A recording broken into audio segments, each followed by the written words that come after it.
আপনি কি জানেন ইবলিস শয়তানকে যখন জান্নাত থেকে বের করে দেওয়া হয় তখন ইবলিস শয়তান মহান আল্লাহর কাছে কি কি চেয়েছিল? তাহলে আসুন জেনে নিই।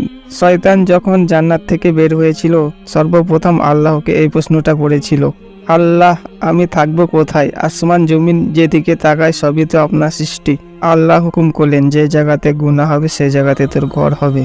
ইবলিস আবার জিজ্ঞাসা করলো আমার খাবার কি হবে? তখন আল্লাহ বললেন যে বান্দা বিসমিল্লাহ না বলে যেসব খাবারগুলো খাবে সেগুলো হবে তোর খাবার। ইবলিস আবার বলল আমি পান করব কি?